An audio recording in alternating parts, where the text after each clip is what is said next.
What is up, my friends? It's a brand new week and you are very welcome along to the Late Night Agenda, where of course we're going to be speaking about the news that Trent Alexander-Arnold is, according to reports, saddened by the backlash that he's received from some fans over his proposed move to Real Madrid.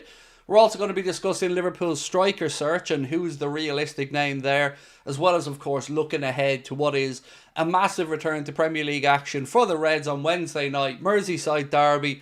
A game that quite simply we have to win after the back of two losses ahead of the international break. So, good evening to everyone tuning in, whether you're watching in the background or whether you're typing away the chat. Appreciate you all being in with us. We do have a packed show for you tonight, including some news about Chelsea selling something else to themselves. Just when you thought the hotel shenanigans was the worst of it, nope, they've gone one better. So we'll talk about that tonight as well. As always, do let me know what you guys think. The Everton preview went out earlier on today. If you had the chance to watch it, thank you. If you haven't, it's still up there. We'll run through my predicted 11 for you on that one.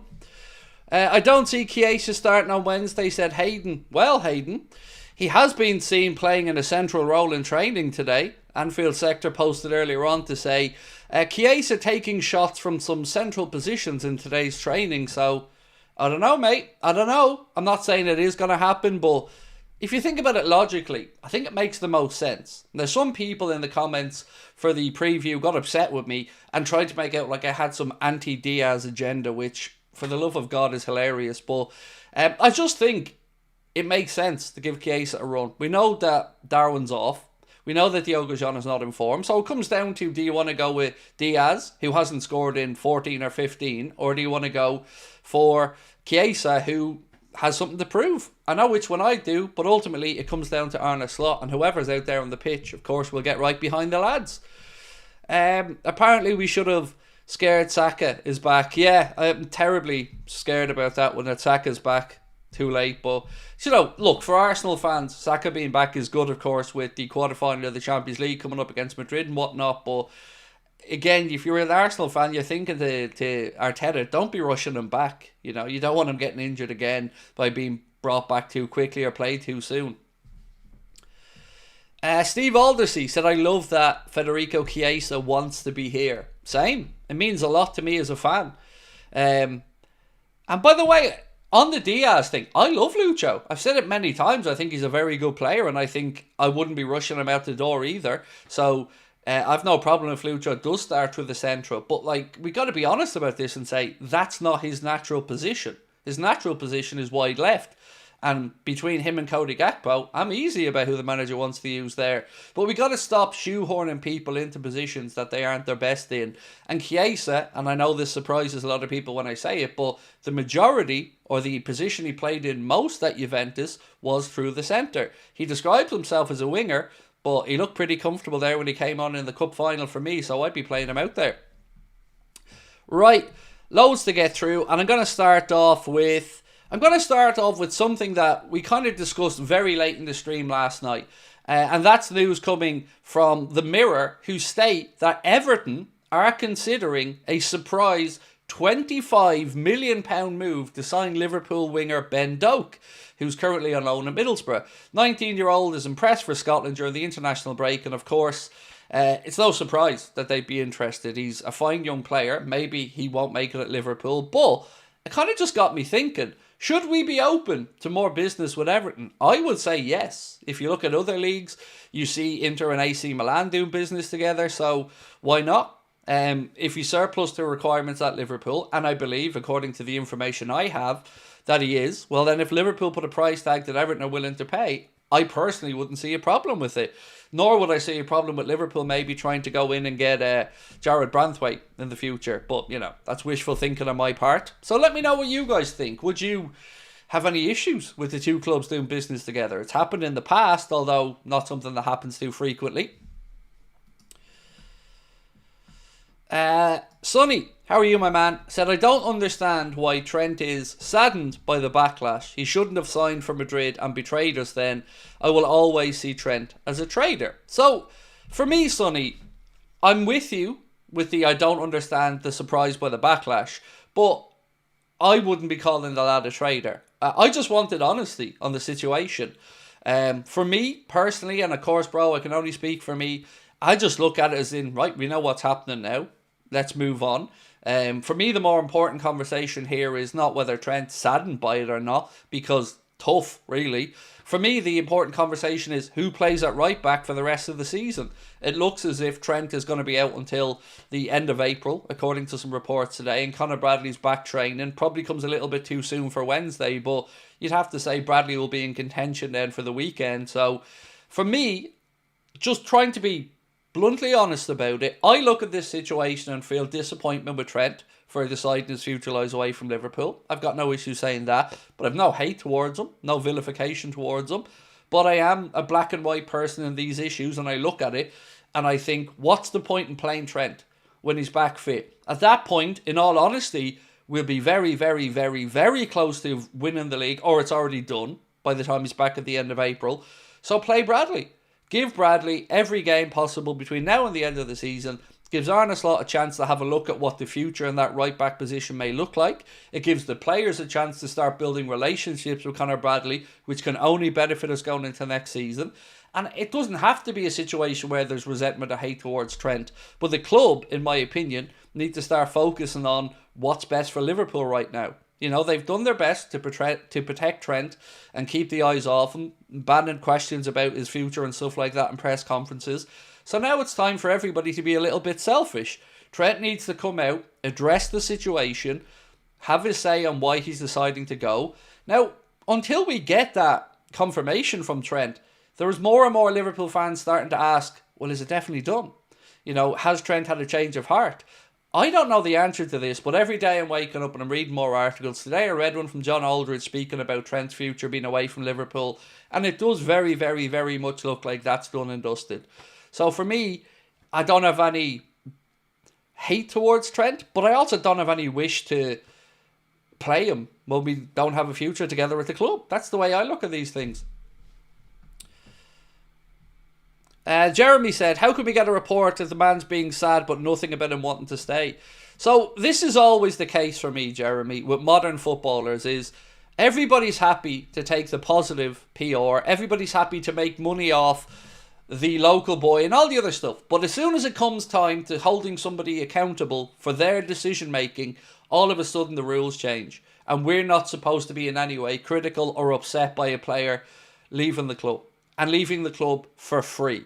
So I think modern footballers are being badly advised a lot of the time with people that don't actually live in the real world. And when you've got people like Paul Merson coming out and saying Liverpool fans shouldn't have any problem with Trent. Come on. If that was Saka and Saka was about to walk out the door for free from Arsenal, I'm not having it that Merson wouldn't be on there screaming blue murder and saying that it's an absolute joke. Of course he would, because that's the rational response. So, yeah, I'm not surprised either, but I'm surprised that these players maybe don't understand that people are going to be hurt by these decisions, or at least that they haven't communicated their thought process to the fans who have supported all the way through your career. Stevie boy, how are you, my man? I strongly believe Trent will not play this season again. So, I think I'm with you, Stevie boy. If we look at it just from a purely availability perspective, well, we know he's not going to be available now until the end of this month. Or the end of April, excuse me. April starting tomorrow. So at that point, there's every conceivable chance that we have the league won. Or we're a point or two away from winning it. So what's the benefit? It depends how much of a shithouse you want to be. Do the club get to a point where they give Trent the send-off? Or do they fear that Trent might get a backlash on the pitch? Honest answer is, I don't know the answer to that. It's not for me to say what's going to happen there. But I also have no interest in playing a player and keeping him fit for Madrid and benefiting Madrid when he's not going to be here. So for me, it's simple. Play Conor Bradley. And if Trent needs to come on for 10 or 15 minutes as a sub, no problem.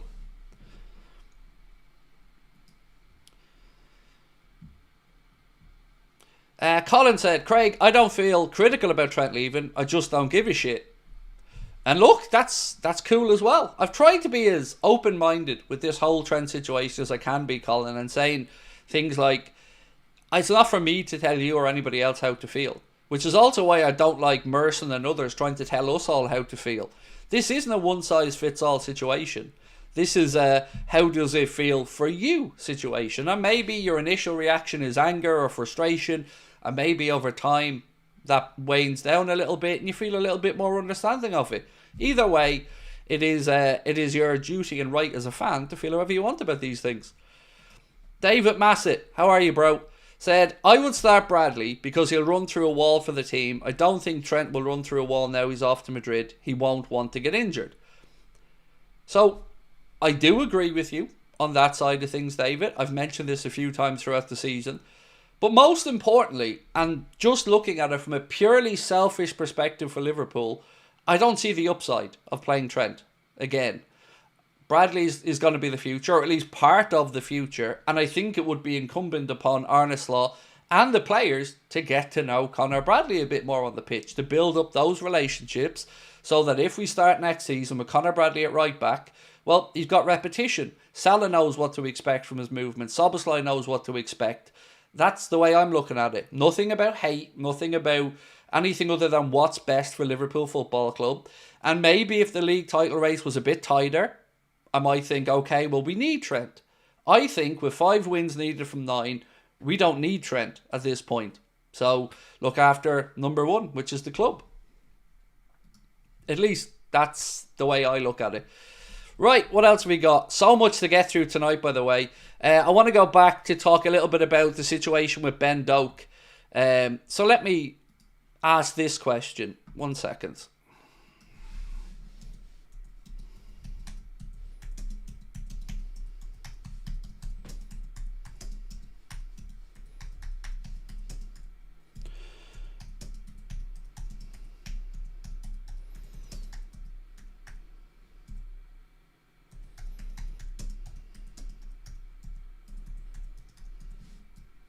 So, the Ben Doak situation's got me thinking, right? Should Liverpool and Everton do more business together on transfers? And I think yes. Like, I get it. Nobody wants to see a player go across Stanley Park and play for the opposite one. But in this situation, Doak hasn't really had a chance at Liverpool. And if the right option for his career is a move across Stanley Park to play for Everton, certainly wouldn't have any bad blood from me. But I want to know what you guys think. Should Liverpool and Everton do more transfer business together? Vote on that one, yes or no, and we'll see how people feel about it. Lewis, how are you, bro? Lewis Turley said, could Stefan play right back or the 8 next season? So the right back thing, I would hope not, although I believe he did start out as a centre back, if I'm not mistaken. The 8, absolutely, he could play in that position. There was more stuff today, actually, and it kind of links together a little bit here, Lewis, but there's more talk about Endo moving on. Obviously, there's interest in Germany. In last night's late night video, we spoke about the interest from 3 Premier League clubs in Endo.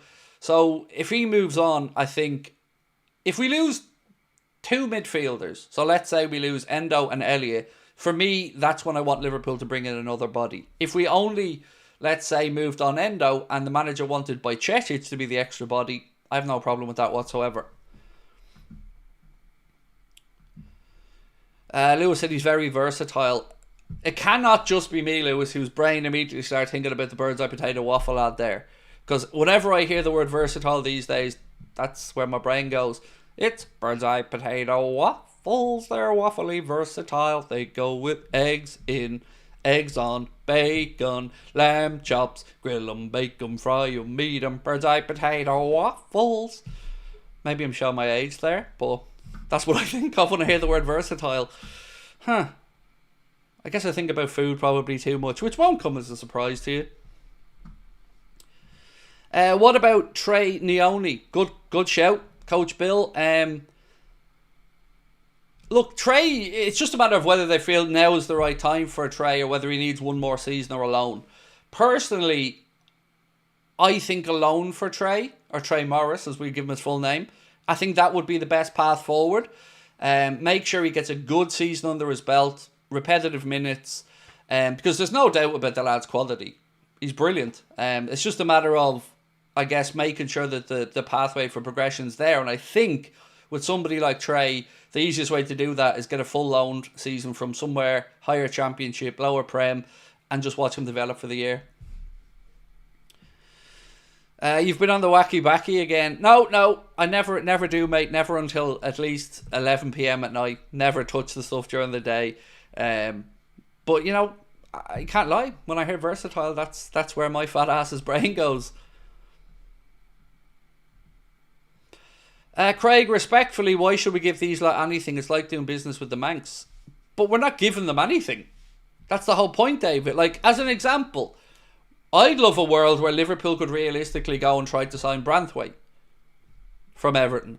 I'd love a world where Liverpool, if they'd wanted to earlier on, could have gone in and had a look at bringing in... I'm trying to think of other Everton players that maybe could have had an interest in over the years. The kid who's at Newcastle, as an example. We spoke about him in the summer. Maybe Liverpool could have done it when he was still at Everton. So it's not just a one-way street, and they'd be paying for the player. It's just my way of thinking about it. You know, I'd love a world where Liverpool could look at Branthwaite and think, we can realistically do business there.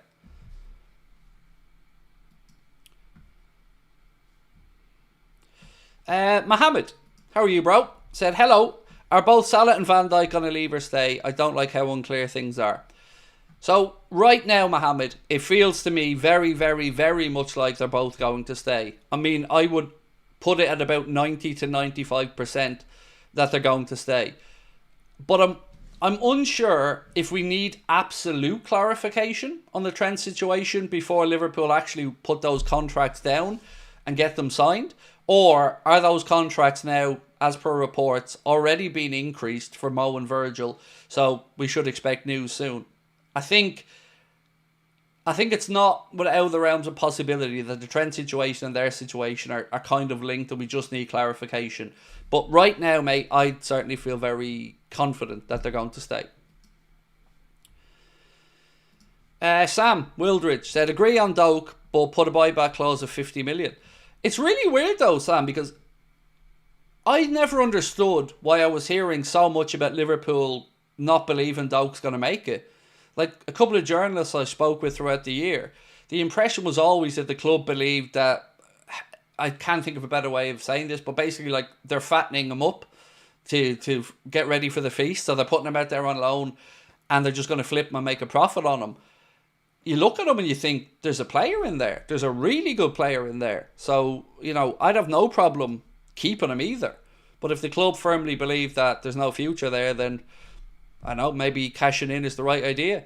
£25 million, you know, is that a fair valuation? I guess that's another conversation.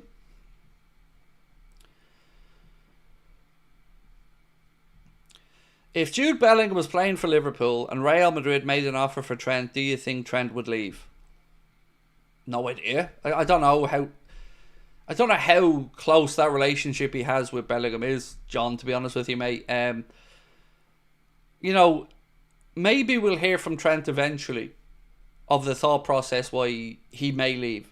Is it a lack of ambition from the club? Is it the owners being too frugal? Is it just that Real Madrid was a really, really tempting offer that he just couldn't pass up? You know, there's lots of uncertainty there. And again, uncertainty in these situations is nobody's friend. I want clarification on this.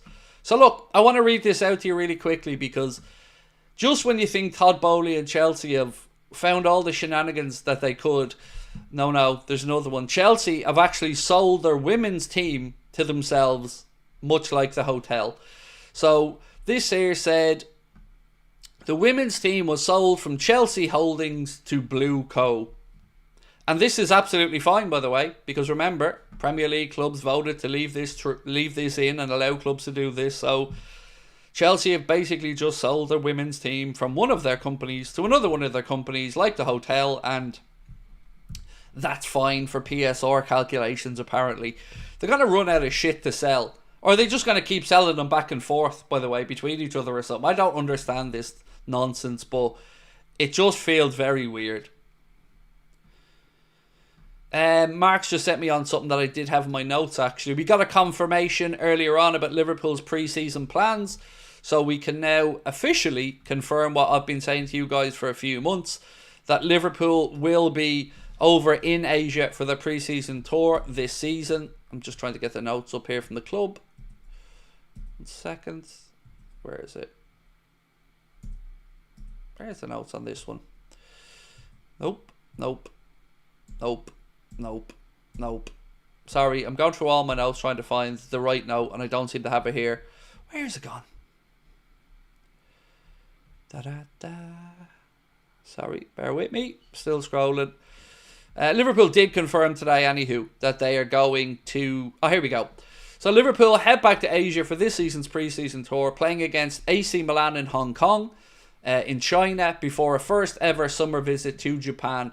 That confirmed by the club earlier on. So anybody in that neck of the woods that's looking to see the Reds up close, I mean, there's your chance, and enjoy. To be fair, I always give maximum credit to the club for how they reach out when they go abroad. So when they go over to America, or they go to Asia or Australia, they do try to make the team, the players, the manager, the former players as accessible as possible. And it is one of the aspects of modern club culture and the way that our club is run that I do actually think is really cool. For those fans who maybe don't get a chance to get up and close to the Reds very, very often.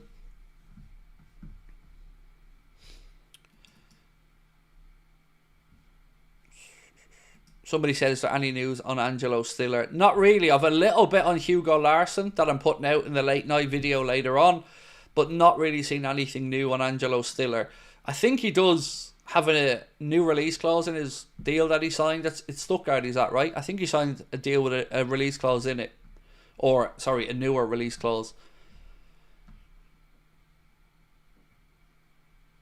Philip said, I have a very good source within the academy, same with Bobby Clark. Both were thought to have grown too big for their boots. So who was this in relation to, Philip? I'm going back through your comments. The Bobby Clark stuff, look, I don't know what happened there, but he certainly looked to almost force his way out at the end of last season. I remember some of those black and white image posts and stuff he was putting up, and it certainly looked like he was trying to find his way out the door. Oh, Philip saying Doak has a bad attitude behind the scenes. That's the reason for the sale. Don't know. Well, I mean, you've said that, mate, and I'm sure you have your source on it, but I can't say it's something I've heard. No, I can't say it's something I can deny because I don't know either way, but you know, I'd be surprised. It doesn't come across as a type of Billy Big Bollocks, but you know, I look at it from a playing perspective, and he's definitely a very good player, Ben Doak. So, MSI Douglas, who works for the iNewspaper, said, one-on-one source characterised Liverpool's work on Milos Kerkez as meticulous and proper due diligence. He's the last man standing on a three-man shortlist of Nuno Mendes and Alphonso Davies, who both recently signed new contracts. So it does look to me very much like Liverpool are zoning in and honing in, I should say, on Milos Kerkez in a deal that's rumoured to be somewhere between 40 and 45 million pound. And I think it's the right move. You know, we can all debate the price as much as we want, but he feels to me like the right fit for Liverpool Football Club, both in the way he plays, in his engine and his work rate, and of course his relationship with Dominic Szoboszlai doesn't hurt either.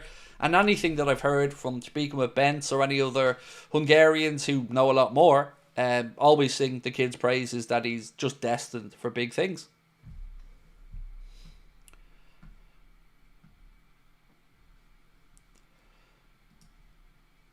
Tanya said there was 2 seasons ago believing Trent was chatting to Bellingham moving to us. I think maybe the other way around, Trent knew he was going to leave.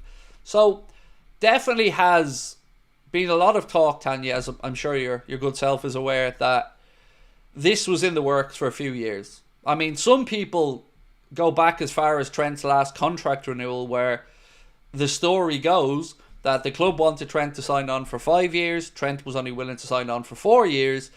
And then a lot of people feel like 2 years ago in 2023, Madrid made their move and told Trent to start running down his deal and to leave. Now, we may never know what the truth is there.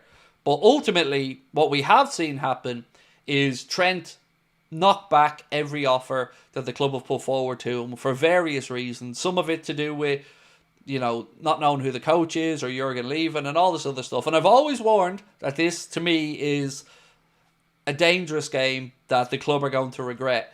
And it's looking like now we're about to lose what I would class as an £80 million player for free. And that really, really stings. You know, look at other players. McAllister, even when he was at Brighton, signed a new deal that gave him the release clause and got Brighton money. I mentioned Timo Werner yesterday as well. Another example of his time at Leipzig. Could have left for nothing, but signed a short-term deal with a realistic clause that got the club money. Our homegrown boy, who wanted to be club captain and said it means more to win stuff at Liverpool, has stayed silent. In fact, a little bit more than that, because he gave it all this crap and allowed the situation to be very one-sided here. So I just want him to come out and say what the feckin' hell is happening at this point.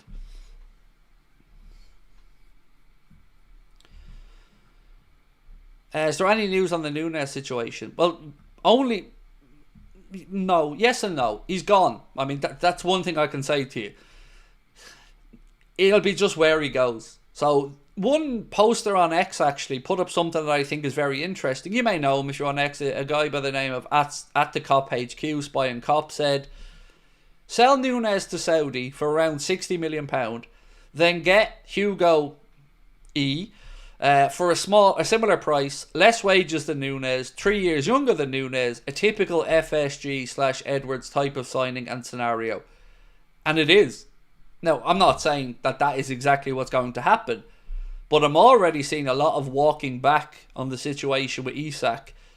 And that would be very much what I would expect from our club. Get the same money for Darwin, change him for somebody like Hugo or Cunha or somebody around the same price, and then we'll end up with a 40 or 50 million net spend in general over the course of the summer, and not the big summer spending spree that we're all being led to believe. But hey, look, let's wait and see. Again, as I've said to you guys all the way through, I'll believe it when I see it this summer. There was actually an interesting bit of information around why the Isak deal is even more expensive than maybe people initially thought from the outside.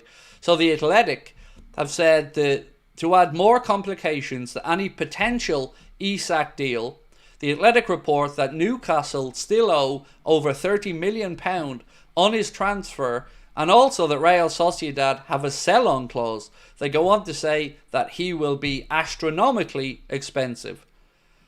And they're not words that we would associate with Fenway Sports Group and their ownership of this football club.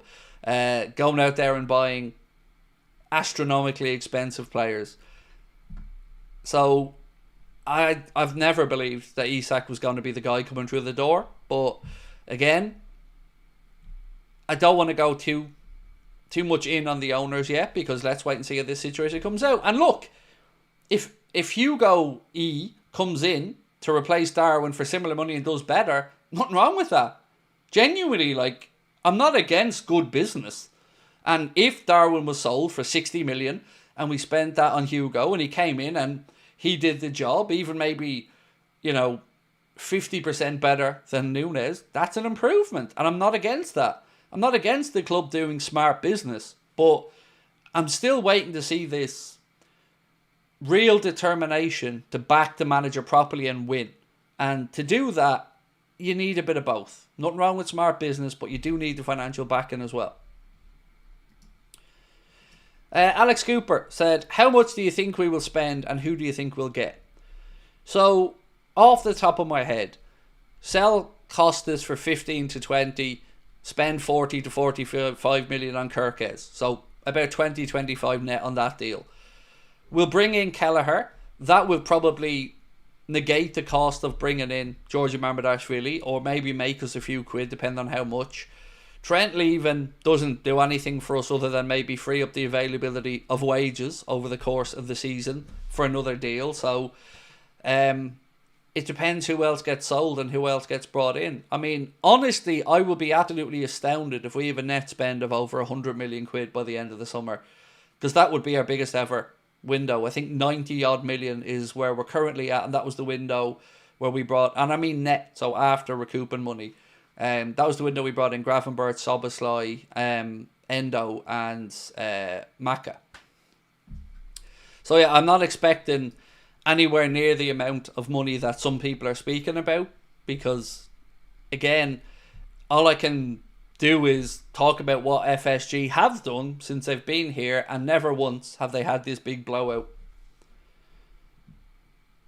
John and Tom Werner out said, Craig, maybe I'm stupid, but could there be a world where Liverpool sign Hugo? How can I not get his name right, by the way? Somebody please help me out with this one. As our 9 and Cunha as our left winger. Played numerous times and excellent. Look, absolutely. For me, there's a couple of interesting things that come up. And I don't know your real name, mate, so I'm just going to call you JT for the minute. If Elliott goes, I'm intrigued to see what type of player we bring in then. Do you bring in another number 10 type player? Or do you do, like you've said, I'd be very happy, by the way, with something along the lines of what you've said there. Hugo and somebody like, who was it you meant? Cunha or Šeško. I'd be over the moon with that. But what we will hear this summer, whether we want to admit this or not, is we're going to hear things like not blocking the pathway for your Jaden Danzes, your Lewis Kumases, your Rios. And there's validity to that. Of course there is. But it can't always be used as the excuse. You know, it used to be there was no places in the squad. Then it was the wage bill. And then it was some players weren't available. And I just don't want excuses. There's no more time for excuses with me. It's shit or get off the pot, as we say over here. Hugo Iketake. Iketake. I'm going to try. I'm going to get it right eventually. Wesley Ebner, welcome to Anfield Agenda FC, my friend. Appreciate your support and thank you for becoming a member. Right, ladies and gents, before I fly into James's super chat, just a reminder you may have seen, both of our end of season shows are now on sale. You can scan that QR code on the screen if you want to get your tickets. There's 2 different shows. One is the last day of the season, where we're going to be at the Hot Water. They're going to be screening the game, and then we have our ticketed show that night as well. There'll be lots of stuff going on at the Hot Water that day, so do come along. Even if you don't want to come to our show, there's going to be lots of stuff, including a 5-meter wide screen and 20 TVs around the venue. On the other side of the image, you'll see our end of season reunion show, which is on the 28th of May, where myself, Connor, Chris, Jack and Steve will all be together for one night only, and they will be 2 very, very different shows, both of them. So again, appreciate your support and thank you to everyone that's bought their tickets so far. Cannot wait to come over and celebrate what is going to be a fantastic season with everybody in Liverpool. Smokey said, Craig, is Isak coming to Liverpool? What do you think? I don't think so, mate. I'd love it. I'd be over the moon with it. But I don't see it happening. Right, James, I promise I'll get to your super chat. And thank you, sir. With the trip to Japan for pre-season, do you think Endo will still be at the club? No, I don't. Lots of reporting about Endo. And actually, I think I have a bit for today. 1 second. So, Florian Plettenberg said, Eintracht Frankfurt have inquired about Endo. He is a possible candidate in the summer. Endo is allowed to leave Liverpool. Currently, the topic is not a priority for Frankfurt because the overall package is still too expensive. Frankfurt are informed about the situation. And we also mentioned last night as well that there was 3 Premier League clubs. Let me just get my notes here. So Fulham, Ipswich Town and Wolves have all apparently been in touch or are interested as well in Endo. So I do think he's going to move on at the end of the season. So no, I don't think he'll be around for the pre-season tour unless a deal hasn't gone through at that point. What else have we got in the chat? Right, I've so many notes to get through. So again, this comes from the newspaper, but I find this weird. And let me know if you think this is weird, right? So this report said an unnamed sporting director spoke about Richard Hughes and Michael Edwards and said they're the best. Their combined contacts, knowledge and expertise is elite, so I'd be surprised if there wasn't a sustainable plan in motion at Liverpool. Whatever we see on the outside, experience suggests you should trust the process. So I find this a little bit weird because Edwards, yes, I do have faith that Edwards knows what he's about when it comes to spotting a player, bringing in a player, getting deals in place. But we've no history of Richard Hughes here so far. Yes, what he's done at Bournemouth, some of those signings are impressive, but I don't understand how everybody can be overly praising of him so far when he hasn't really had much to do or hasn't really done much. Yes, he was part of bringing Arna to the club and very grateful for that, but again, it just feels like there's so much positive PR around the higher ups at the club, but without the actual work being done. You know, we can talk about this situation at the end of the summer window and give them all the praise in the world if they get the jobs done, but why is it there's just so much blowing of smoke up their arses when nothing has been done yet?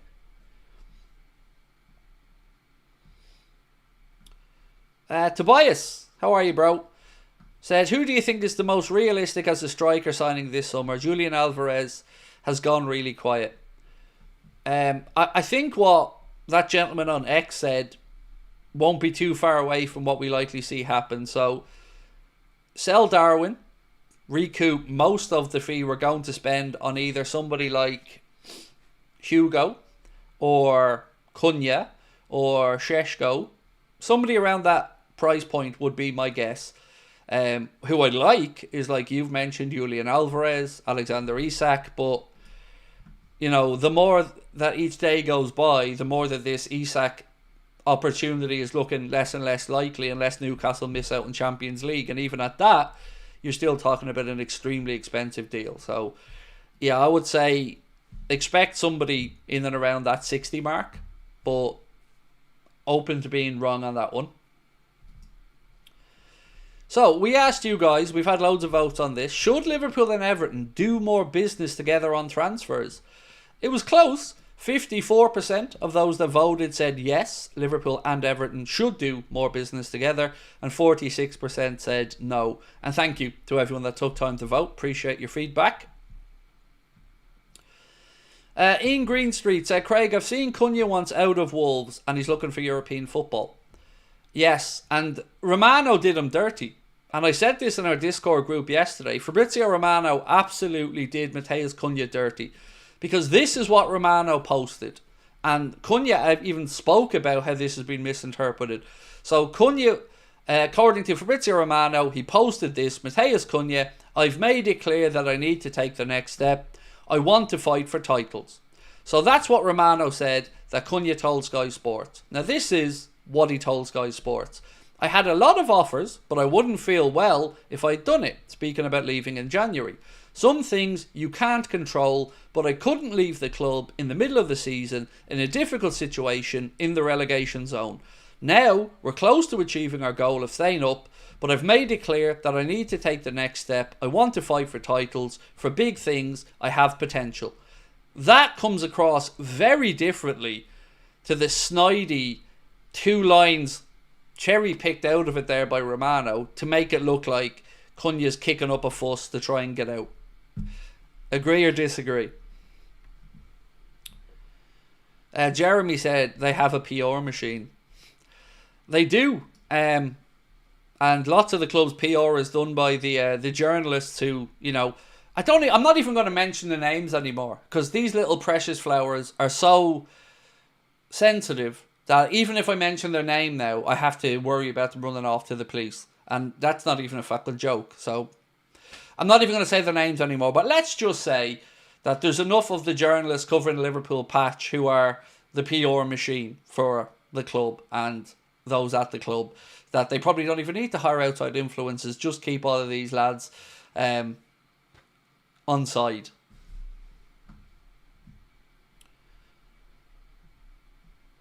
Ian Greenstreet said, I'd love to see Alvarez. Mukrab said, Craig, remember that Fofana kid I mentioned a couple of days ago? Belgium plays in France today. Can both play in wings. What's this? Fofana kid I mentioned a couple of days ago. Belgium plays in France, 20, birthday today, and can play both wings. Mainly a left winger. Looks like he could be a very promising player. So we have promising young wingers or wide players at the clubs ourselves. We've got obviously Kumas, who's out on loan. We've got young Rio coming through. Trent Alexander-Arnold is another one. I mean, we've got Cade Gordon, who, yes, his career has kind of been stop-start with injuries. So for me, mate, I want the here and now players in this window.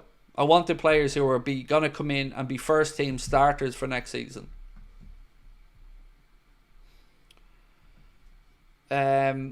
Trey said, I'd move on Darwin and Jota this summer, bring in Sesko and Delap to compete and rotate similar styles.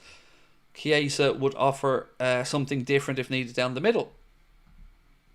So, on Diaz, no, not that report, sorry. I'm just getting my notes open here on Diaz. Where is it gone? Where are you? This one. So a report came out today from El Nacional, who are a Spanish publication, and they say Hansi Flick does not want to sign Luis Diaz from Liverpool.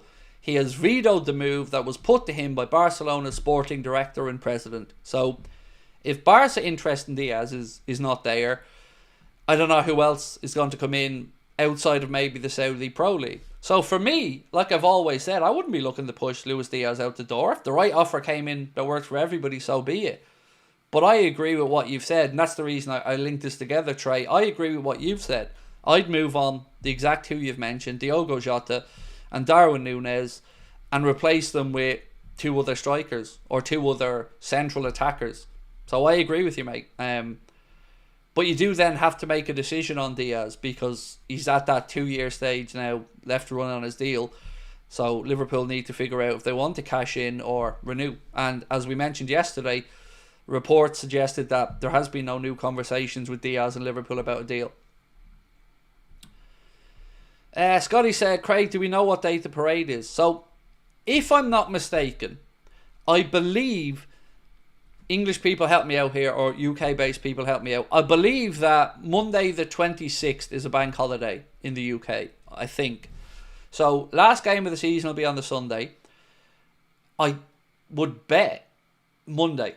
So if Monday's the bank holiday, and I think it is, I would guess that it's going to be Monday the 26th. Which will ironically be the only feckin' day I won't be in Liverpool. Because I'll be there on the 24th and the 25th. Then I'm flying home on the Monday morning. I'm back over on the Wednesday for our live show. And heading back home on the Thursday. So I won't be there for the parade part. But the show in the hot water on the final day of the season is going to be epic. They have 20 screens around the venue. They have a 15 metre 15 foot wide big screen for the main stage. They're going to have loads of stuff happening, Q&As, giveaways, I think, and then our show that night as well. So I'm buzzing to be in the city, man, for both of those. But I can't stay an extra night, Dave. Honestly, if you knew how much we paid for the flights to get to Liverpool for the last day of the season, it was astronomical. And even accommodation, we're staying in Wigan. That's how far out we had to book for those 2 nights. So yeah, I can't. I need to sort out work and family and all that other stuff because I have to come back, and then Sabrina and my daughter and all are coming over for the show on the Wednesday. Jeremy said, do you think they'll play Darwin more to increase his value the end of the season? I hope not, Jeremy. Yeah, I hope not. I want to see Chiesa start through the middle. Now, if you gave me a straight decision right now between Darwin and Jota, I'd probably go with Darwin, as mad as that sounds. But look, I'm very big on looking to the future. And if players aren't going to be at our club, for whatever reason, I think we should look to players who are going to be here and give them the repetition and the minutes and build up these relationships. It's what I said about Connor Bradley and Trent. If Trent's heading off, my thought process, not out of any malice, would be, well, fuck Trent, who cares? Let's play Bradley because he's going to be here next season and I want him to build up a relationship with the players on the pitch. Simple as that for me. And so that would apply, I guess, to Darwin as well. You know, go with players that have a future at the club.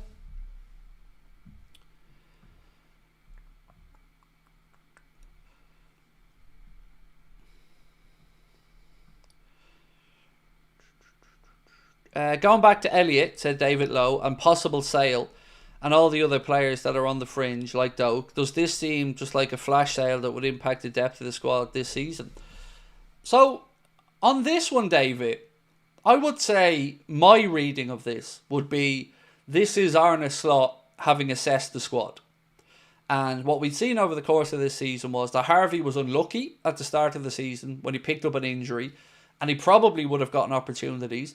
Jones kind of took those opportunities and progressed and showed that he's more suited to the style. So I feel like this is Arne Slot just kind of drawing a line under certain players that maybe he doesn't think is going to suit his style moving forward. And also, actually I'll read this out to you because this I think ties it all together. This piece here said, again from the newspaper, that Anfield insiders have been highly impressed by Arne Slot and are convinced he will join the small band of coaches considered elite in the coming years. Now he needs to be repaid with reinforcements and re-signed contracts. So I think Slot has won over the higher ups at Liverpool in this first season, about to win the league. So I think he's gained a bit more credibility to make these longer term decisions. So if Arne Slot had to come in this season and let's say we finished 5th, he probably wouldn't have had as much sway on these type of situations. But now that it looks like he's building and he can be trusted to build for future success, I think he probably gets more of a say around who he doesn't think will fit that future project. So for me, that's the way I'm looking at it. But just my input on it, David. So feel free to let me know if you agree or disagree with that one. Harris, welcome to Anfield Agenda FC again, my man. Appreciate you. Buggers Taste Salty said, Trent constantly playing the local boy, then sneaking away is like telling your wife you love her and you have history, then leave her for a woman 10 years younger. The only part of this Trent situation that pisses me off is this bit. This bit. Because that doesn't make any sense unless you're staying. Because if you're staying and you're giving it this, you're saying to everybody, shut up talking, I'm stopping the media talking, you don't know what you're on about. But if he's going, and it looks like he is based off multiple reports from very credible journalists, then I don't understand what this was. And then this starts to feel a little bit like, are you having a pop at us, the fans? Like, I don't get it. I don't get the thought process there. And like I've always said, and people don't like me using this word, but I find it cowardly, that you aren't honest. Because people always say that there's no loyalty in football. And maybe that's true. But I think there is from the fans. Especially when you're a local fella at a club coming through.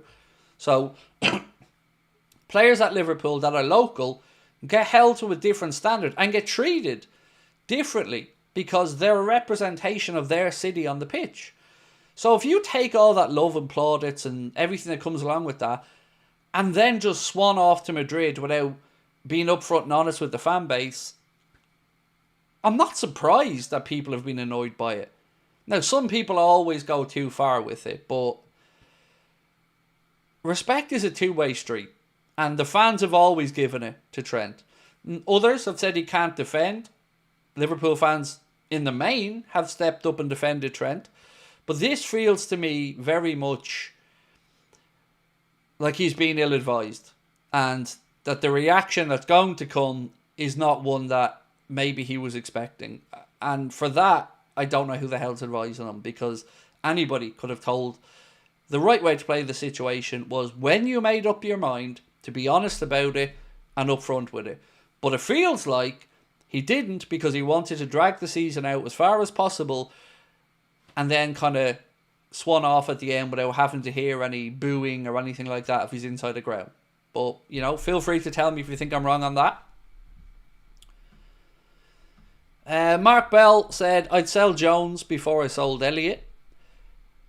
I would have agreed with you last year, and I don't want to sell Elliott, but I got to give Jones his props. I'm not saying he's become the best player in the world, but I'm certainly more comfortable with Curtis Jones' role under Arne Slot and the way we play than I would have been under Jurgen. I still think there are things with Curtis Jones that he needs to work on, like releasing the ball a little bit quicker, but he's come on this season, and you know, I want to give credit where it's due. Harry said, the fact that he is leaving on a free makes it worse. 100 times, mate. Absolutely. And again, let's cast our minds back to January. Remember in January, when the £20 million offer came in from Madrid, I can't remember whether this was Neville, Carragher or a different player, a former player, they came out and said that this would have been known to Trent's camp, that Trent's camp would have okayed that offer before it went out. And the reason would have been because then you don't get the, well, you went for free. I brought in some type of a fee. The whole thing has been, in my opinion, a massive manipulation of the fans.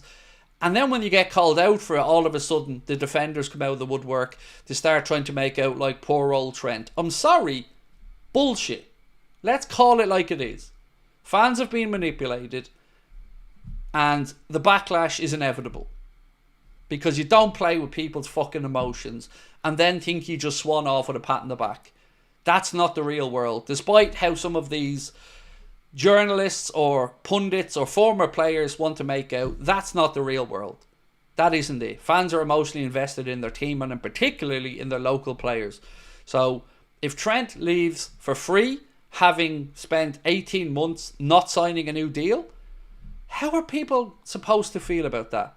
Some will say Trent served the club well and wish him well, and that's cool as well. Absolutely no issues with that. But to feel like, to try and make out like this wasn't engineered, or this hasn't been drawn out to protect him, I don't understand. I don't understand why we're not allowed to call this shit out for what it is. Muckrab said, has Jones won you over this season?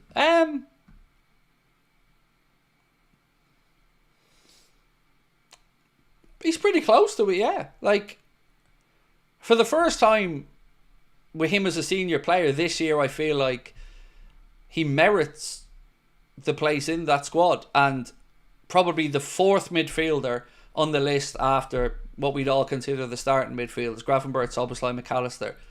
I would say that Jones has certainly impressed me enough that there's still a drop off between him and a Maka or him and a Szoboszlai, but certainly I feel like he's improved this season, and I think it's right that we credit that.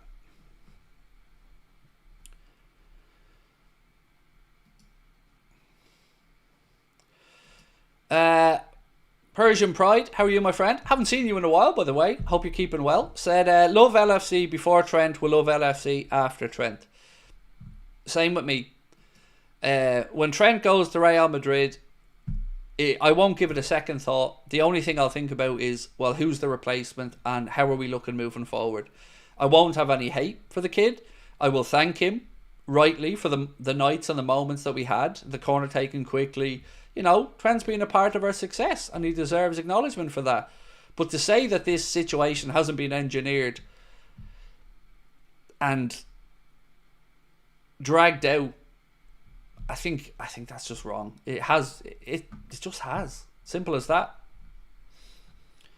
And as for these journalists trying to blame Kloppo on the situation, you can fuck right off.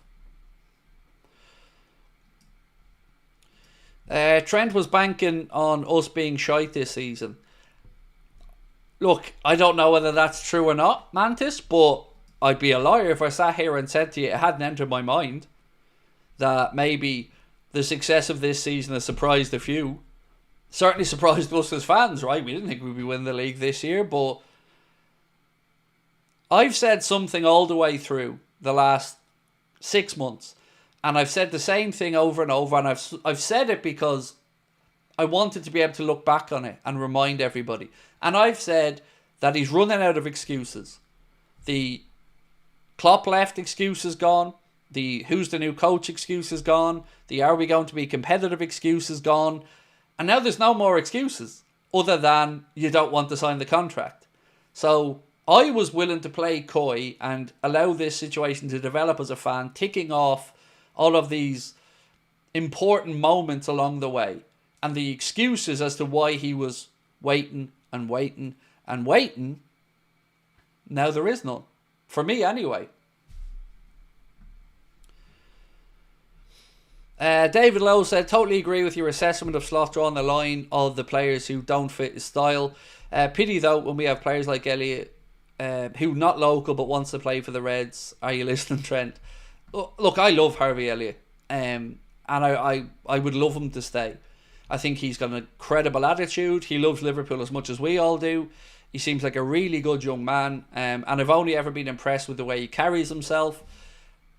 But if it's not my decision, you know, it's Arna's decision, and if Arna decides that he doesn't see a future there, then look, I think honesty in these situations is the best way forward. Be honest with the player and move on. Sometimes that happens in football.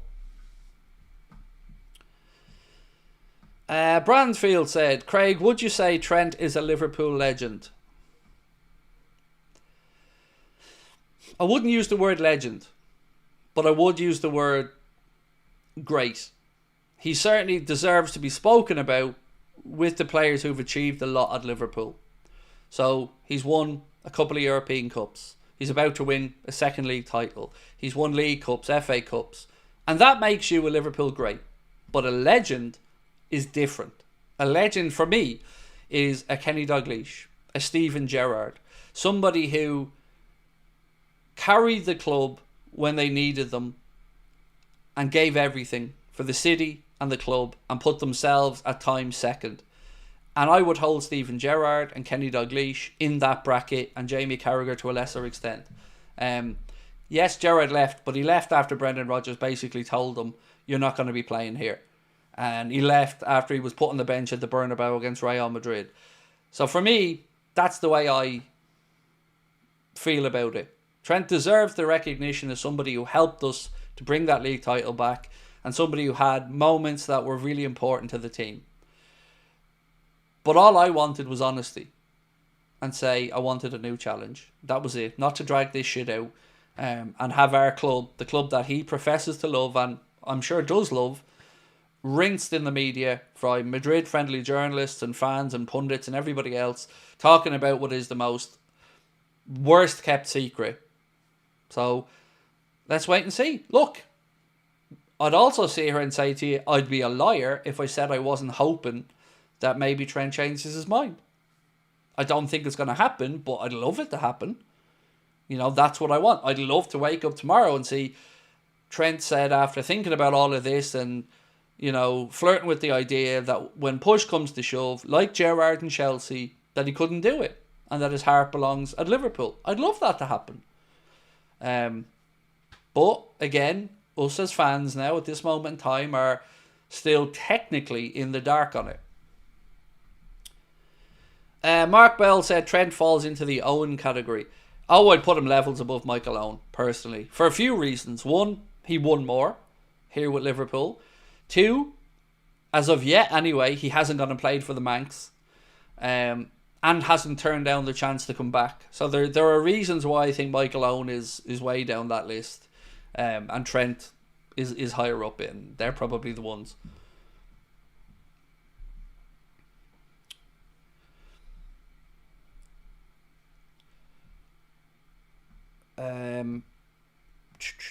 There's varying degrees of legend. He's on the lower end of the leader of legend. Yes, he wouldn't be on the Liverpool Mount Rushmore, would he? Let's put it that way. So let's talk about... Where's this one? One sec. Okay, that's that one. What's this one? So this piece here from Gary Jacobs said, Bournemouth have put a price tag of £45 million on Milos Kerkez after Liverpool showing an interest in signing the left back. Bournemouth want a straight cash deal and no interest in Kelleher being used as a make-weight. Now on the Kelleher thing, Chelsea are still interested in Kelleher. According to Football Insider, they say that Chelsea are preparing a £40 million bid for Creevy and Kelleher as they consider their plans for another summer of scattergun signings. Thoughts on that one? Look, it's no surprise Bournemouth don't want Kelleher if they're going to make Kepa permanent. That makes sense. They've got a deal in place with Chelsea, I think, to make that deal permanent, and maybe Chelsea use that money then to go and sign Kelleher. But for me, I guess the next question I'd want to ask is on the price tag of Milos Kerkez. So bear with me.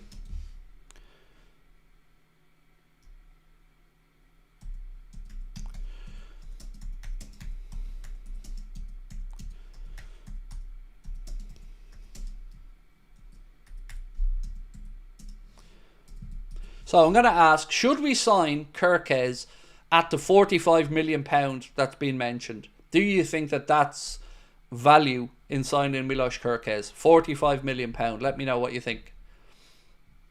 There's a poll up at the top of the chat here on that one. Harry said, thoughts on Seshko, excuse me. He would be another centre forward option, young and full of potential. I love the idea of him, mate. Absolutely. I'm actually astounded that he isn't the only one Arsenal are going for. No, I know he is on Arsenal's list, but yesterday there was a lot of talk that Arsenal are looking at Victor Gyökeres. I think it was David Ornstein said that he's on Arsenal's list. So, a couple of things about Seshko. One, Kloppo could give you a rundown on him and whether he thinks he'd fit in at Liverpool. I'm sure the scouts know all about him. He is going to move on this summer from Leipzig. Went from Salzburg, moved into Leipzig, stayed there, and the release clause allows him to move this summer. So I'd be a happy fan if he came into Liverpool. I think he's a wonderful player. Is he going to be a prolific out-and-out 9 himself, or is he more of that second forward? I guess time will see with that one.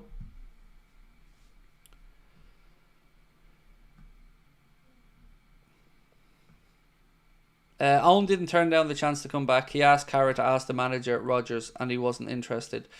I believe differently, Steve. I believe that Liverpool were playing hardball over a price with Newcastle, and Owen was told to wait, and he didn't. And that the move never came to fruition because he ran off and took a different deal. That's the story as I've heard it. But again, I'm not inside that camp. I just tell you the version of it that I've heard. But either way, he signed for United and left Liverpool, so still don't really have any interest in him. Namon said, to be fair, 45 million is nice in today's market. I would have thought no less than 50-60. Trey said, Kirkes for 45 million is an easy yes. Kid is a baller and a perfect left back fit. Doesn't appear to be too many question marks with him. I agree. And I think it gives us a lovely balance of him and Andy Robertson. You know, experience and youthful energy. Two very fine left backs. So I'm all in. Yeah, for me, 45 million is no problem. How much for Huijsen? I believe his buyout clause is £50 million, if I'm not mistaken. But I'm pretty confident that 50 million is the buyout clause in his deal.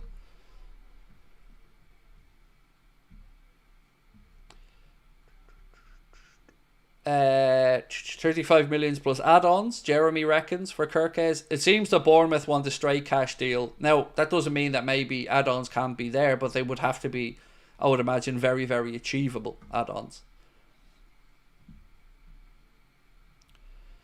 Wesley Ebner said, all about Kirkes, great player, reminds me of young Robbo. I agree, 100% Wesley. I have very similar thought processes around him being a young Robbo. I agree. Only for we got Robbo, of course, a lot cheaper.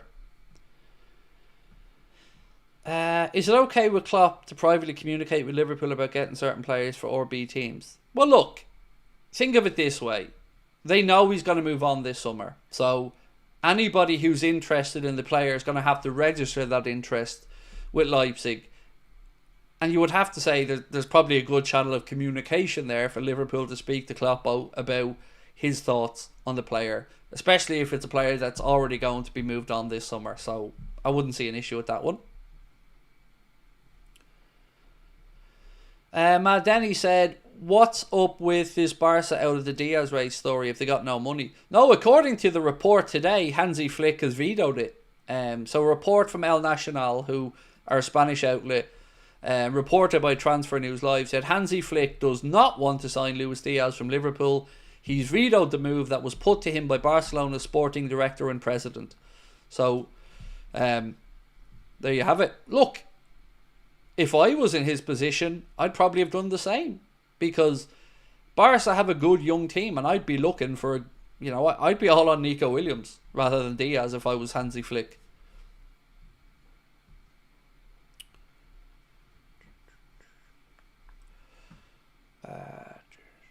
Colin, how are you, man? Nice to see you in. By the way, quick favour to ask everybody, if you can, please do drop a like on the stream for me. Appreciate your support, and thank you to everyone who subscribed as well. Still find it strange to look up in the top corner now and see the number of subs that we have, but 305,000 strong now. Thank you so much for your continued support. And look, we've talked a lot today about everything but the game. So let's talk for a minute or two, well, a few minutes, about the game on Wednesday, because it's a Merseyside derby. It's a really important game for a whole host of reasons. But the most important thing for me here is that we get back to winning ways, because we've gone into the international break off the back of being knocked out of the Champions League and losing the League Cup final. And the vultures are circling. People are going to want to see if Liverpool are having a wobble. And we need to answer emphatically no and go out and get 2 back-to-back wins this week. One against Everton and one against Fulham. And then everybody shuts up. We're 5 wins away from the Premier League, and we got to make sure that we put our best foot forward on Wednesday and go out there and punish Everton for that late equaliser that broke our hearts at Goodison. Now we got to go out there and get that win. And I'm actually delighted that this is the first game back after the international break. So if you haven't looked at my preview yet, let me just quickly tell you my 11 for the game. So if I'm manager, Alisson in goal. And by the way, Alisson and Gravenberch are cleared and good to play. I know a lot of people were asking about that. The only ones excuse me, who are out for the game are Trent, Gomez. I believe it'll come too soon for Conor Bradley, although he is back training. And who's the other player that we have in just a minute? Bradley, Trent, Gomez, and Morton. So I believe other than that, Arne Slot has a fully available team. So for me, it would be Alisson, right back Kwanzaa, Konate and Van Dijk, left back Robbo, midfield Gravenberch, Szoboszlai, McAllister, right hand side Mohamed Salah, left hand side Cody Gakpo, and through the centre I would go with Chiesa, but Chiesa or Diaz would be my guess.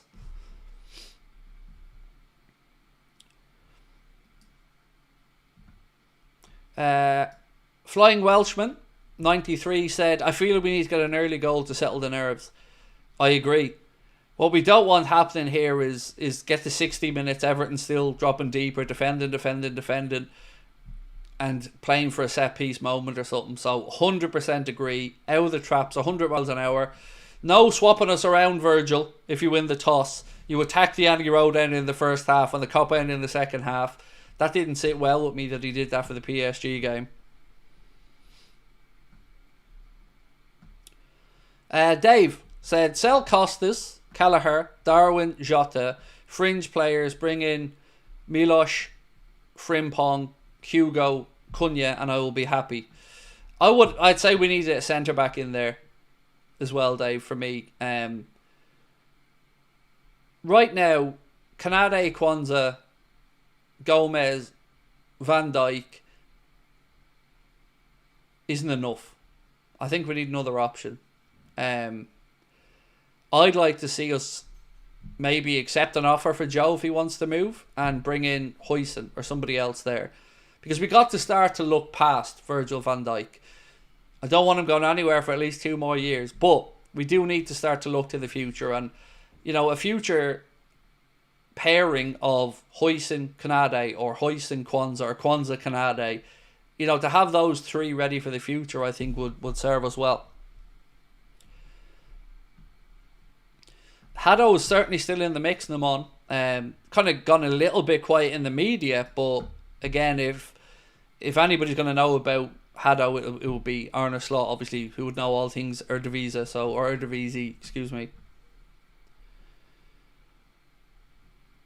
Are we linked with a Romanian player? Yes, Tanya. We spoke about him yesterday, a right back, Ratu from Rayo Vallecano, I think. One sec.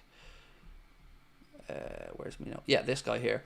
So yesterday there was a report from Pro Sport, who are a Romanian outlet, and LFC Transfer Room said Liverpool have entered the race for Rayo Vallecano right back Andre Ratu, 26 years of age.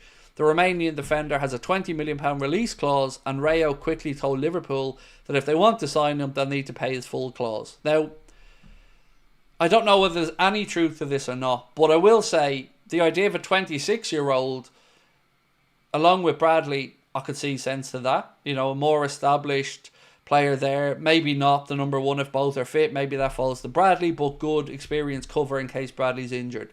So, you know, no idea if there's truth to this story or not, but I can understand at least why it was written. Jeremy said, is Joe more of a legend than Trent?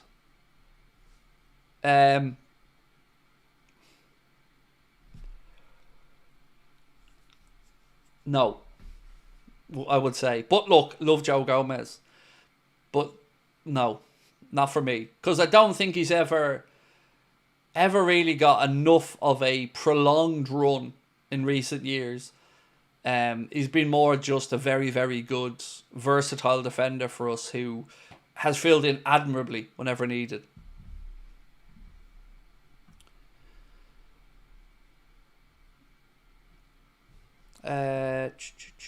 Oh, and also, Flying Welshman, thank you for being 10 months with us as a member. Really do appreciate you for that.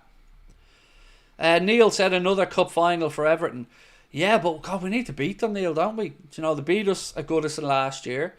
Got the late equaliser against us this year. I feel like we're long due a victory now over Everton. When Gomez scores, he will be setting them on. I really, really hope that, you know, I don't know if Joe will get back fit before, but he's out doing some work, I believe, on the pitch today, if I'm not mistaken. So if he can get a goal, look, we'd all love it, all of us. Even if we have to give him a penalty or something, like he needs to get that goal.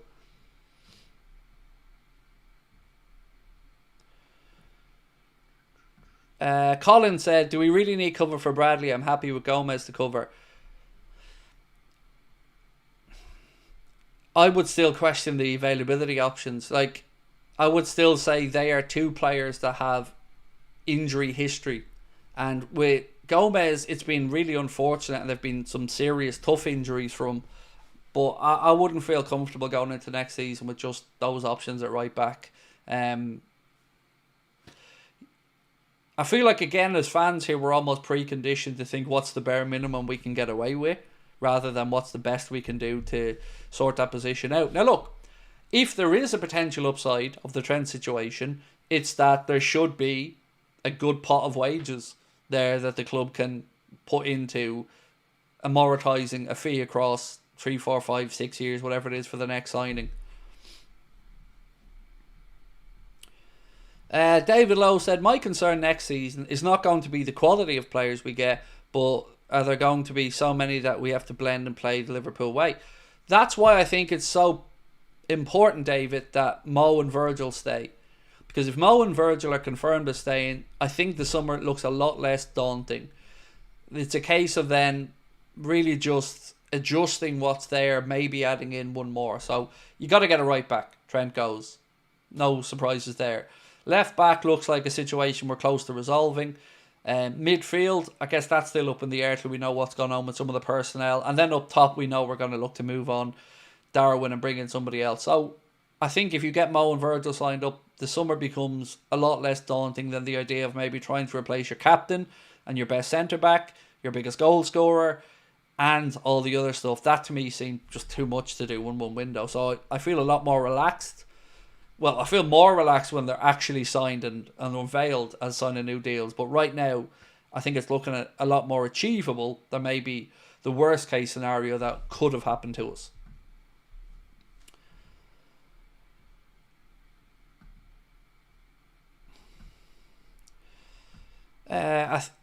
Jeremy said, I agree about Joe, but you had to think about it. Well, I was trying to weigh up what the local side of Trent means for and against the legendary status with the way he may leave. So that's why I was thinking about it. Because Joe deserves recognition. 10 years at the club.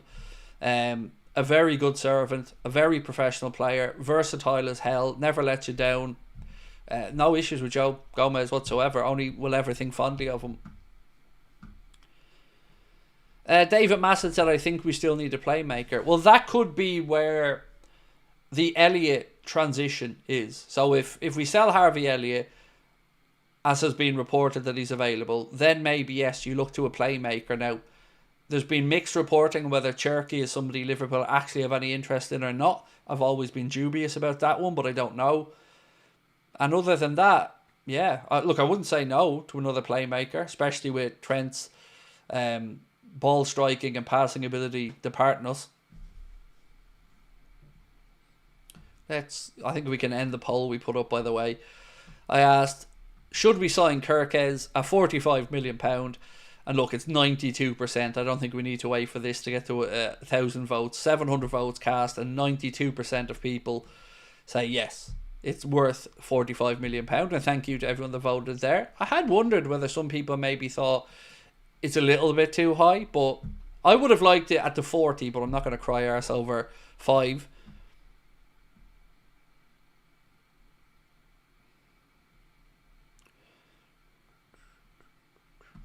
Cool. Thank you, Mark, for sending that on.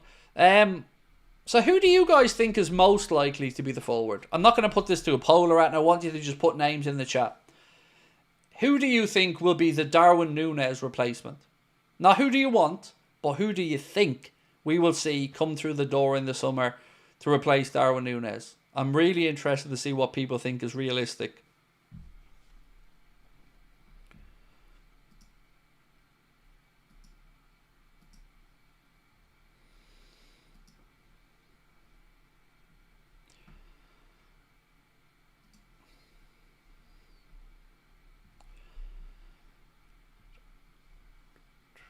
I think Lee has just redirected some people over from his channel. So hello to anyone that's watching, that's tuning in.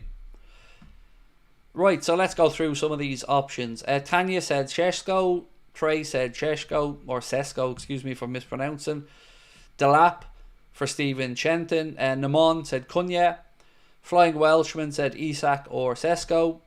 Wesley, Sesko or Cunha. Isak if we can get him for 100 million. Smokey said Sesko. Well, look, that news earlier on that we spoke about the financial situation with Isak makes me think it's even less likely we're going to see him come to Liverpool. Where is the story again?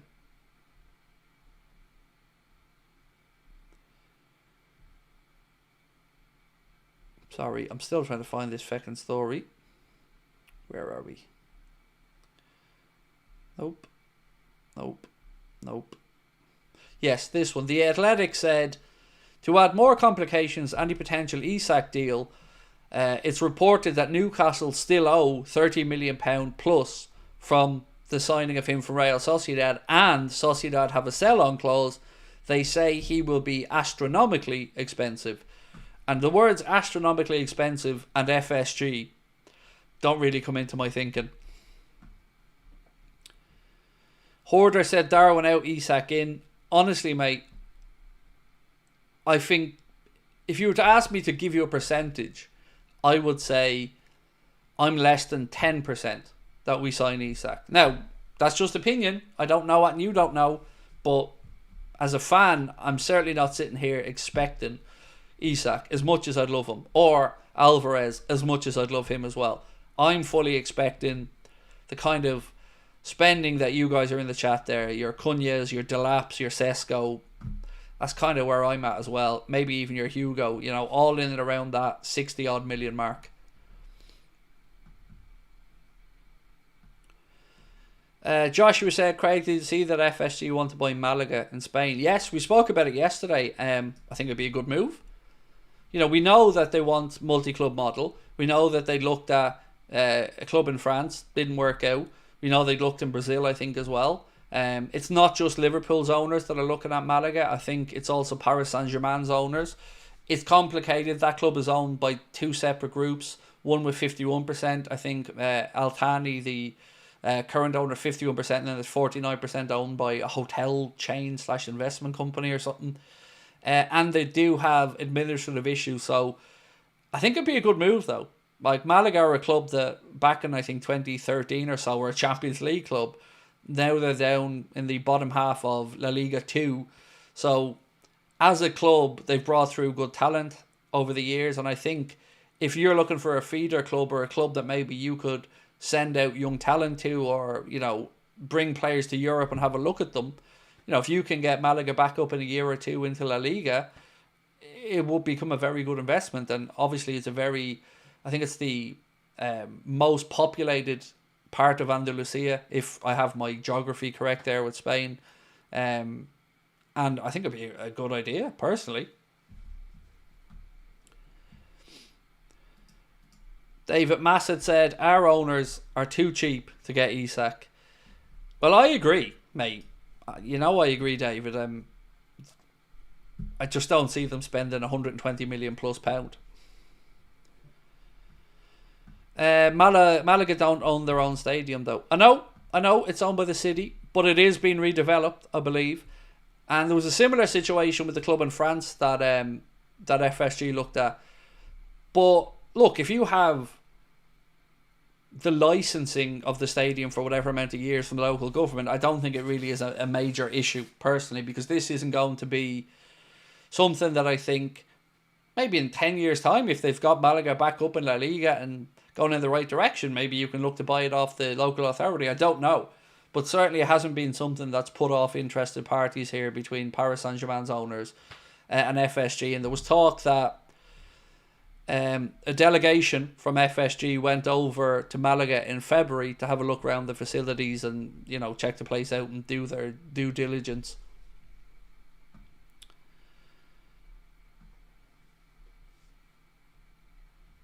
No, McCrab, I've no idea how much Malaga will cost to buy. Haven't got an idea, because you're talking about a club that I think have some debts as well. So I don't have a clue, mate.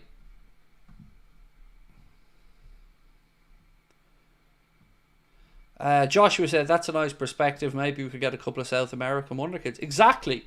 So remember, with Brexit, it made it a lot more difficult for clubs in England to bring in players from, you know, South America or other parts without the work permit. Even players coming in from Europe now need that work permit. So if you had a club like Malaga, where you could bring these players and allow them to develop, firstly, getting them into, let's say, Europe, but into Europe, into a climate that they're a bit more used to as well, I think there's a lot of upside to it. David, have a good one, my man. Matt Denny said, having a Spanish feeder club would be amazing. Yeah, and I'd certainly be popping over to watch a few games as well, to see some of the young developing players, and yeah, it'd be interesting. Yeah, I don't know. Look, selling it to the Malaga fan base, that's another conversation, because there are pros and cons to multi-club models, but yeah, be interesting. Look, we know that the owners want a multi-club system. They've looked at the Red Bull system. That's what Michael Edwards was brought back in to do, and this seemingly is a step in the process.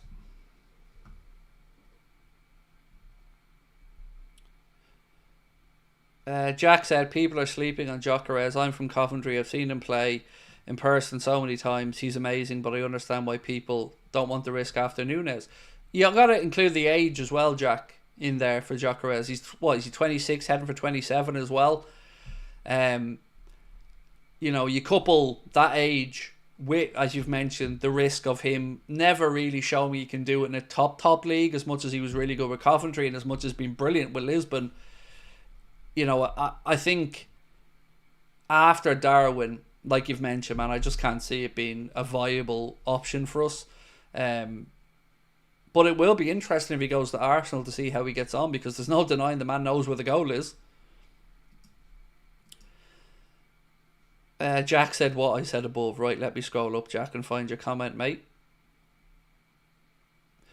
I want Sesko, but we're going to go as cheap as possible. Ricky Lambert out of retirement, maybe. Well, all of the players there, the Sesko, the Cunha, the Hugo, they're all in and around the early 60 millions in pounds. So that's what I would expect, more so than a £120 million Isak or £100 million Julian Alvarez. Trey said, what I'd like this summer: out Darwin, Diaz, Jota, Trent, Gomez, in Kirkes, Sesko, Delap, Martin, Fernandez, Mbuemo, Huijsen, net spend 100 mil. Oh, look, I wouldn't really be against much from your out list there. I think moving on 3 forwards could be difficult if we're to try and replace 3. I'd rather only lose 2 there. But ultimately, there are question marks over 3, so I get where you're coming from. And on the ins, Don't know enough about Martin Fernandez to give you an opinion. And Mbuemo, big fan. I think he's brilliant. Huijsen, again, no argument there. Delap, interesting as a second attacker option. But look, your list is at least very understandable, Trey.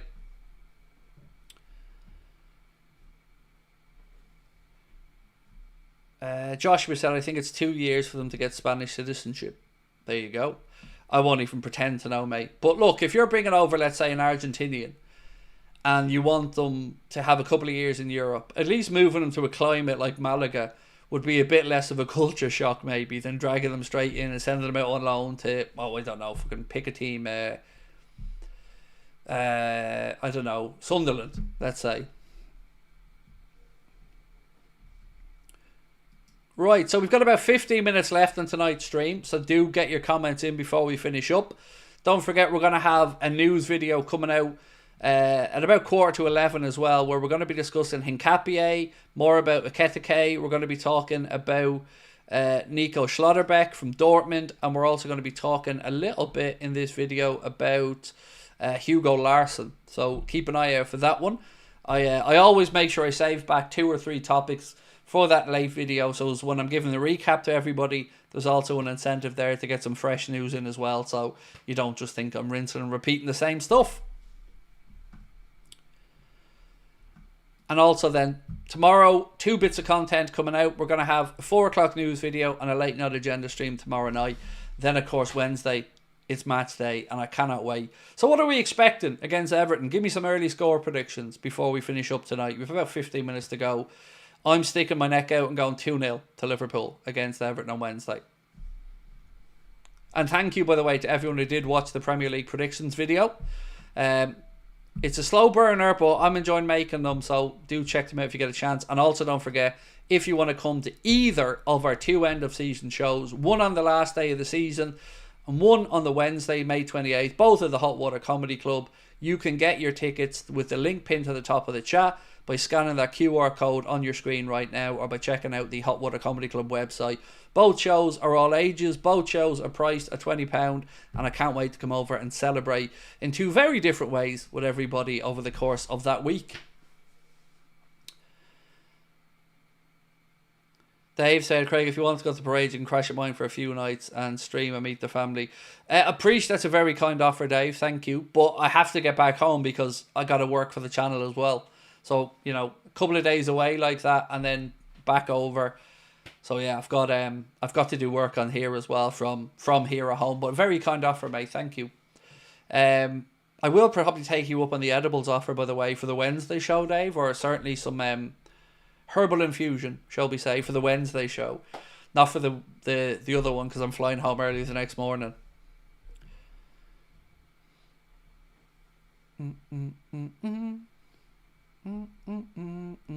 Right, what else have we got in the chat?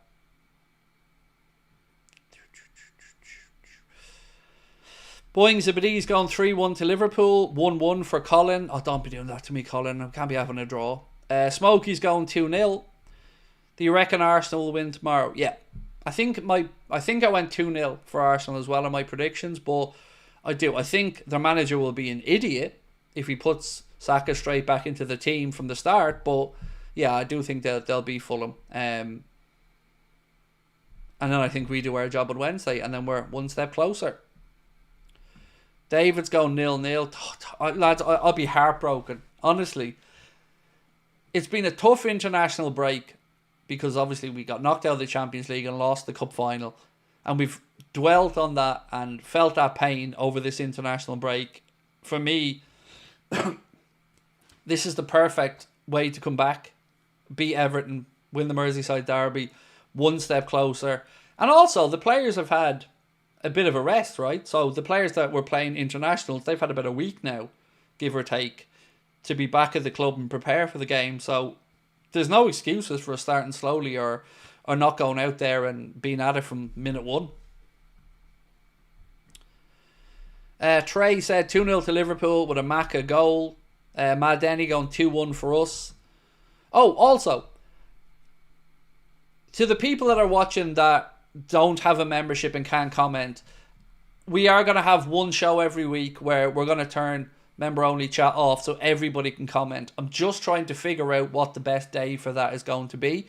So don't worry, we will make sure that you guys can have at least a stream a week and come on and comment live. All the videos that are either not live or when the streams are over, everybody can comment on, regardless, one way or the other.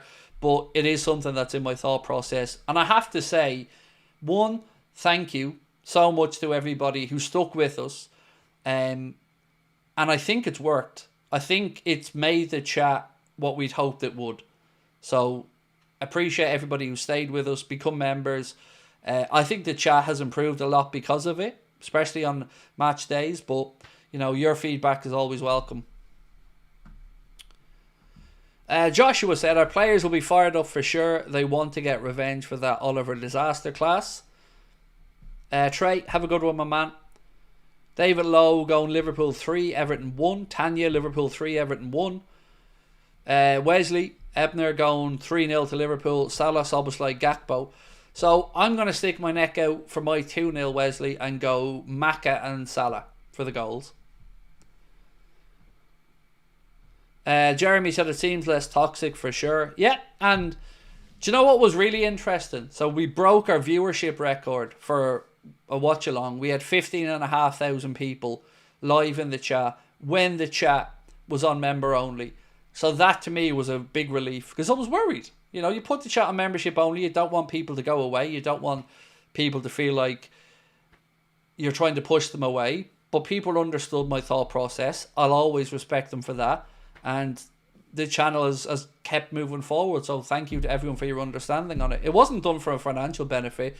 It's done entirely just to make the chat what it is, which is what it used to be, which is no dickheads. And not, by the way, that people who aren't members are dickheads. I mean, you know what I mean. The assholes who were coming in looking for a reaction or to poke or prod or to just wind us up. David said, I genuinely, that's not even a word. I genuinely wouldn't be shocked if we lost. I hate to say it, but I've seen this story before. I can't even think about it, David. I can't even bring it into my thought process, mate. Positivity, we're winning. Shane, who is of course United fans, going Liverpool 1, Everton 2. Okay, Shane. Love you, bro, but it's not happening. Did you say Maka and Saka? No, Salah. Maka and Salah are my two guesses. Lee Gunner, my man, in the chat. Look, I had the pleasure. I'm glad you're here with us, Lee. I had the pleasure of spending a couple of days with Lee over in Spain. Lee came and stayed with myself and my family for a couple of nights at the villa we had in Spain. We went to watch Elche play together. We had a nice meal out together. It was brilliant. Really, really lovely to meet Lee. Absolute gent. And yeah, love spending time with him as well. Hopefully getting over to visit Lee later on in the year over in Malaga. But man, thank you for coming up and spending time with us. It was great. And Lee drove 5.5 hours or so each way to come with us as well. And it was a great experience. Really enjoyed it. And I introduced Lee to the wondrous world of Fox News. And I don't mean that in a good way, but me and Lee sat there laughing our asses off of Fox News. And if we had done a goggle box of me and Lee watching Fox News, it would have made for some very interesting viewing. So yeah, do go over, support my man Lee Gunner, check out his channel, show him the love he deserves. A top fella, and the most realistic Arsenal fan I think you're going to come across as well.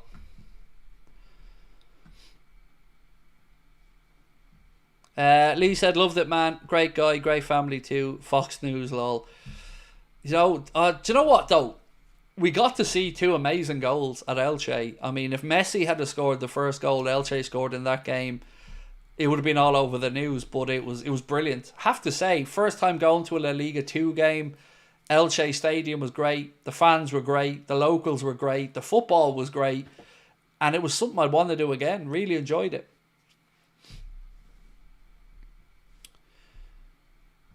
Lee told us the atmosphere was bouncing at Elche. Did he tell you about the mad owl lad who was dancing? I don't know how this happened or if it's a regular thing, but so this man walked past us and we thought, oh, he's on his way out. Probably in his 60s, 70s maybe. Full suit on. looked like a businessman, and then he starts dancing, and everybody starts dancing with him, and it was just brilliant. It was just great crack, honestly. It was really good fun. And a great environment as well. We were able to park our car directly across the road from the stadium for free. Like thousands of parking spots. And it was just an ideal way to watch football. Go there, no fuss. Get your ticket, go in, enjoy the game, park your car and go home. It was brilliant. If you're ever over in the neck of the woods to check out an Elche game, I definitely recommend it. Brilliant place.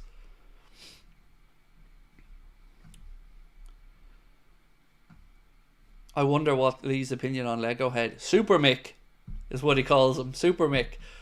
And yeah, look, again, thank you to Lee for coming up and spending a couple of days with us. It was great fun getting to know him a bit better. Right, ladies and gentlemen, I'm going to go record this news video that I promise you I'm going to be putting out. We're going to be speaking about Schlotterbeck. We're going to be speaking about Hincapié. We're going to be speaking a little bit about Hugo Larsson and a few other topics that I didn't get a chance to bring up on tonight's stream. So we'll see you guys tomorrow, 8:45 for another Late Night Agenda. Much love to Lee again in the chat. Don't forget to go over and check out Lee's channels. And of course, to everyone that tuned in tonight, much love. Don't forget to drop a like for me before you head off. And I'll see you soon.